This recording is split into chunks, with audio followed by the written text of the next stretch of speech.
ప్రత్యేకంగా రాజకీయ పార్టీలు చేయలేనటువంటి పని ప్రజల చేత ఎన్నుకోబడ్డటువంటి రాజకీయ పార్టీలు నాయకులు చేయలేని పని సుప్రీంకోర్టు చేసింది.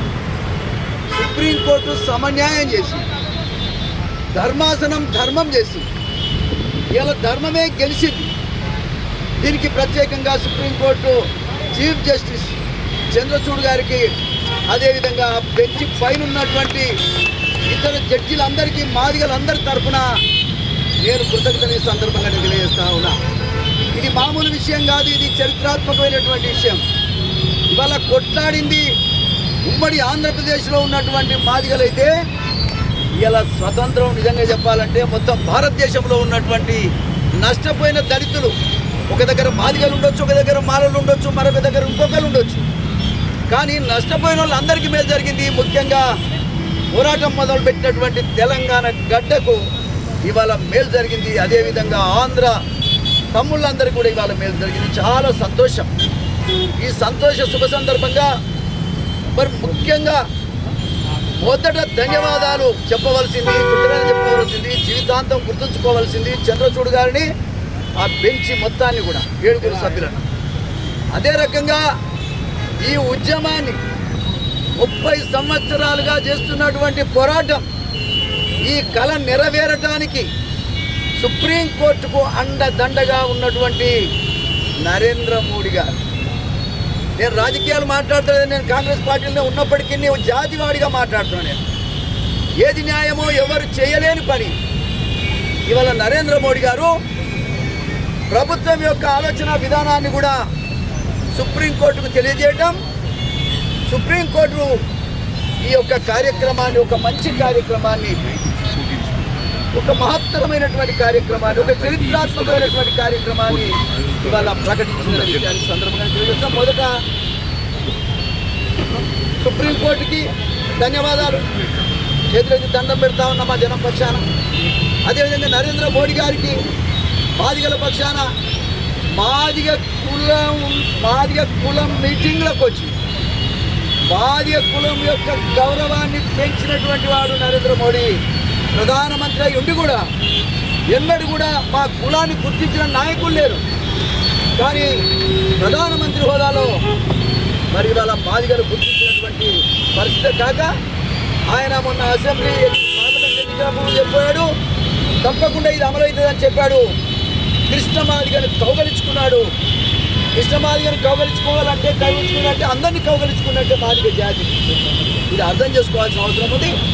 అంతేకాదు, ఈ యొక్క రాష్ట్రంలో ఉన్నటువంటి కిషన్ రెడ్డి గారు వాస్తవంగా ప్రధానమంత్రికి ఏం తెలుసు, వారికి తెలిసే విధంగా చెప్పి, సమస్యలు చెప్పి వారిని ఆ యొక్క కులం మీటింగ్కి రప్పించడంలో కిషన్ రెడ్డి గారి పాత్ర కూడా అమోఘం. వారికి కూడా నా హృదయపూర్వకమైనటువంటి కృతజ్ఞతలు, ధన్యవాదాలు తెలియజేస్తాం. ఇకపోతే అసలు మాదిగ కులం ఒకటి ఉన్నది, అరుంధతి అని ఒకటి ఉన్నది. ఈ కులం నష్టపోతుంది. మాదిగోడు ఎమ్మెల్యే లేడు, మాదిగోడు ఎమ్మెల్సీ లేడు, మాదిగోడు పార్లమెంట్లో లేడు. అసలు వీళ్ళు ఏమైందని వెతికి పట్టుకొని అరుంధతీయులకే పెద్దపీట అని చెప్పేసి చెప్పినటువంటి మహనీయుడు, గొప్ప వ్యక్తి, సంస్కర్త మరి ఎన్టీ రామారావు గారిని ఈ సందర్భంగా తెలియజేస్తాను. అసలు మాదిగోడు గుర్తింపు వచ్చింది కాబట్టే ఆయన దయ వల్ల నేను ఈ స్థాయిలో ఇవాళ ఉన్న 6 సార్లు గెలిచి 40 సంవత్సరాలుగా రాజకీయాలు చేయగలుగుతున్నాను. అంటే ఆయన దయ. మాలలకు మాదిగలకు ఈక్వల్గా సీట్లు ఇచ్చి చదువుకున్నోడికి పైసలు లేకపోయినా ఎమ్మెల్యేలు చేసినటువంటి ఘనత ఎన్టీ రామారావు గారు. ఇవాళ మాదిగ జాతి వేసి నిలబడి మొక్కాల్సింది ఎన్టీ రామారావు గారి గారి ఈ సందర్భంగా తెలియజేస్తా ఉన్నా.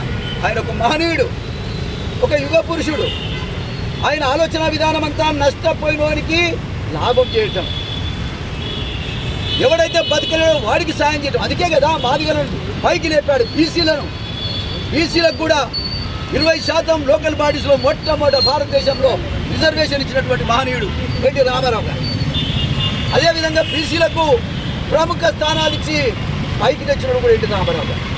అదే రకంగా మహిళలకు కూడా చేశాడు. అతను నేను ఎందుకు చెప్తున్నంటే ఎన్టీ రామారావు గారు ఆయన మామూలు వ్యక్తి కాదు, అందరి వాడుగా కొనసాగినటువంటి వ్యక్తి, అందరికీ న్యాయం చేసినటువంటి ఎన్టీ రామారావు.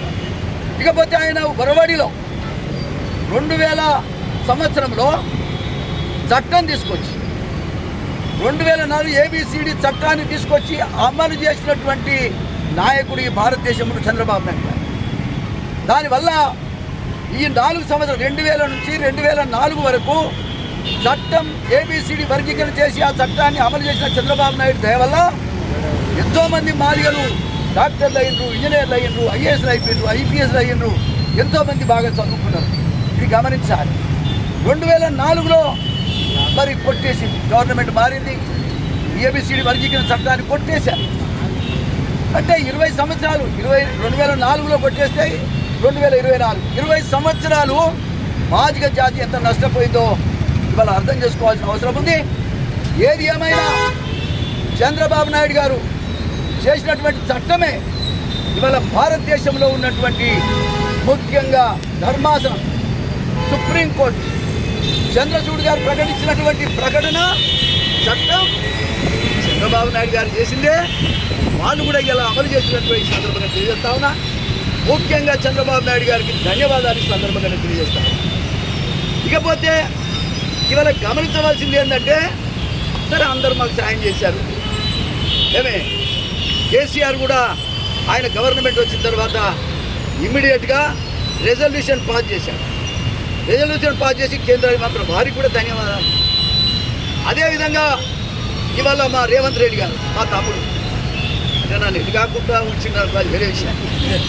కానీ ఈ విషయంలో మటుకి నిన్న అసెంబ్లీలో అవసరమైతే ఆర్డినెన్స్ తీసుకొచ్చి అయినా గ్రూప్ 1 పరీక్షలు కానీ, గ్రూప్ 2 కానీ, గ్రూప్ 3 కానీ అన్ని పరీక్షలు కూడా రద్దు చేసి అవసరమైతే ఆర్డినెన్స్ తీసుకొచ్చి అయినా ABCD పార్లమెంట్లో సీట్ లేదు మాకు, 80 లక్షలు ఉన్నా.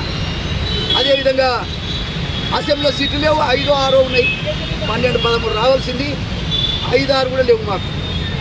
ఈ నష్టం జరిగినప్పటికీ రేవంత్ రెడ్డి గారికి అవకాశం వచ్చింది. రాష్ట్రాలే దీన్ని అమలు చేసుకోవచ్చు, వాళ్ళ బాధ్యత వాళ్ళకి అప్పగించి సుప్రీంకోర్టు. కాబట్టి వాళ్ళ ఆయన వెంటనే స్పందించాడు. స్పందించడమే కాక ఒకటే డిమాండ్ చేస్తూ ఉన్నా, ఇప్పుడు జరిగేటువంటి గ్రూప్ 1 కానీ, గ్రూప్ 2 కానీ, గ్రూప్ 3 కానీ ఖచ్చితంగా ABCD అమలు చేసి మరి మాదిగలకు న్యాయం చేయాలని సందర్భంగా నేను విజ్ఞప్తి చేస్తాను. నా విజ్ఞప్తిని కూడా ఒక సీనియర్ నాయకుడిగా, ఒక దళితుడిగా 30 సంవత్సరాలు ఈ ఉద్యమానికి అన్ని రంగాల్లో ముందుండి పనిచేసినటువంటి వ్యక్తిగా మందకృష్ణ నా తమ్ముడు నేను కలిసి మొట్టమొదట నిర్ణయం చేసినటువంటి 30 సంవత్సరాల కింద చేసిన నిర్ణయం ఇలా అమలై. కాబట్టి ఇవాళ మందకృష్ణ మాదిగా